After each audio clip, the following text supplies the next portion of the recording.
If one could choose a Doctor Who story that should never have been junked, it must be Marco Polo. Not because I was in it, but because the sets and the costumes at that particular time were absolutely unique and I think pretty wonderful. If the episode still survived, I'm sure that this story would be a prime candidate for the latest video colorization technology. However, thanks to the dedication of Loose Cannon, we are able to offer you the next best thing, a special colour reconstruction of this story. Luckily, Marco Polo is the most photographed of the early Doctor Who stories, and this reconstruction makes use of the numerous colour photographs that are in existence. The remaining black and white photos, many of which are previously unseen, have been painstakingly hand-coloured one at a time. And for those amongst you who insist that the 60s episode should be viewed in black and white, well, you can simply turn down the colour on your TV. I hope you enjoy it as much as I did.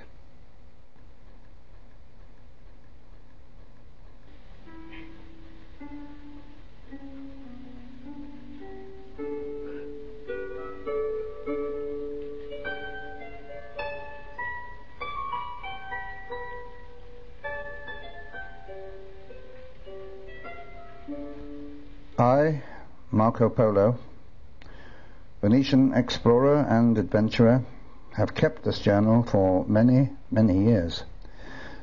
Within these pages are maps and accounts of the many journeys that I undertook as a young man.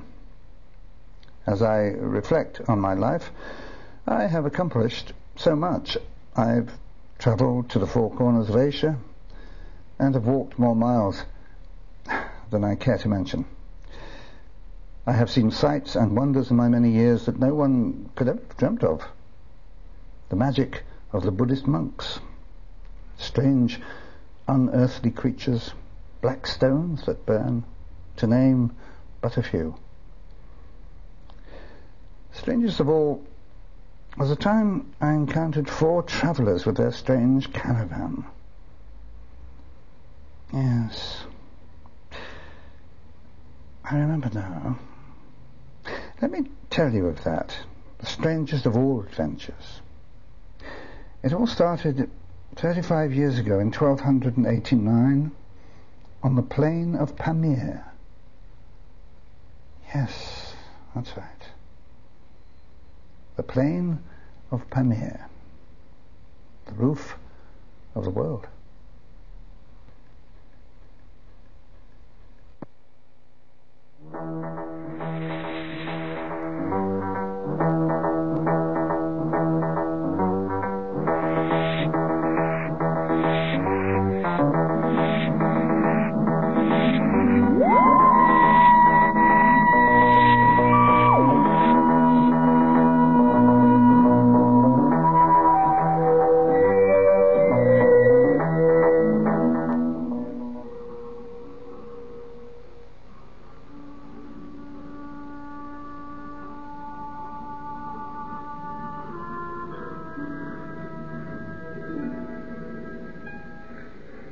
Made by a giant.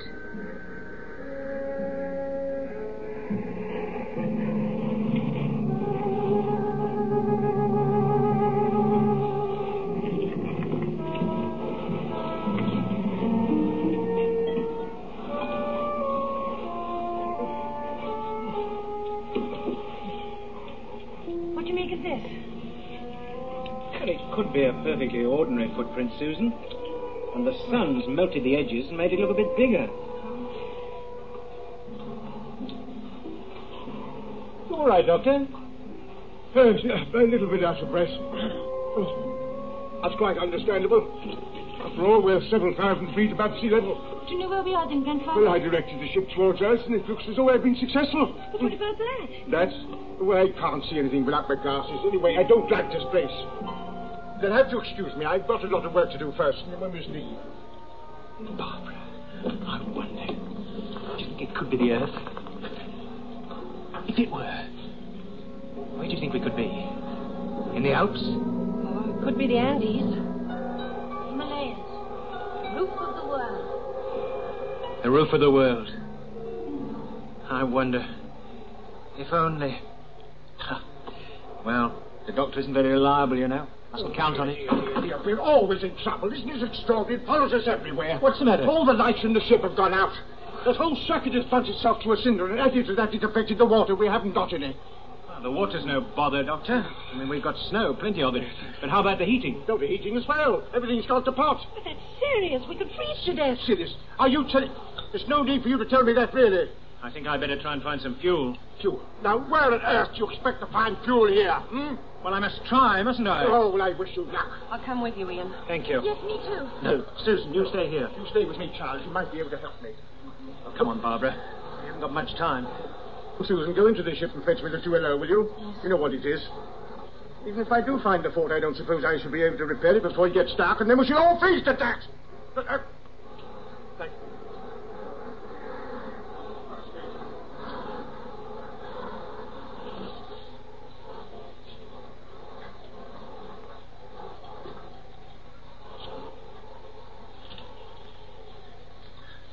you. Ian, wait a minute. I must rest. Come on, Barbara. We haven't found anything yet. We must find something. All right, then. You go on. I'll catch up with you. All right. Oh, it's hopeless.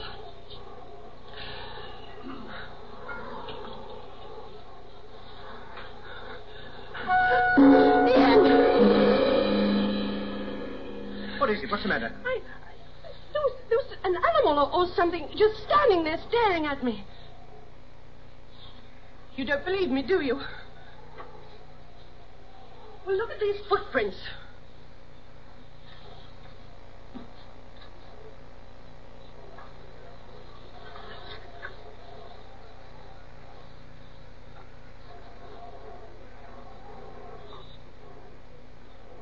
I'd better take you back to the ship. Can you mend it, Grandfather? I have got to make a new one. I'm afraid it's going to mean a new one, dear, and that's going to take me days. I don't know, really. I'm always in the... Well, Chesterton? Just as you predicted, Doctor. Nothing but snow and ice. Have you found the fault? Yes, but it's going to take such a long time we don't have. Now, the only chance is to try and get down to a lower altitude, and, before it gets cold, and then we...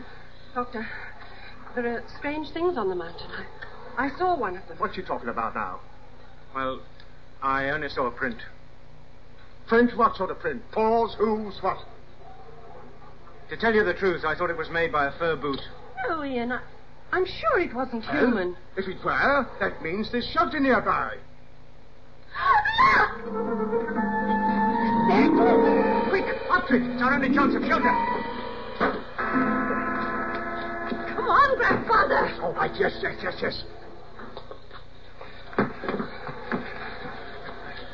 Which way did it go?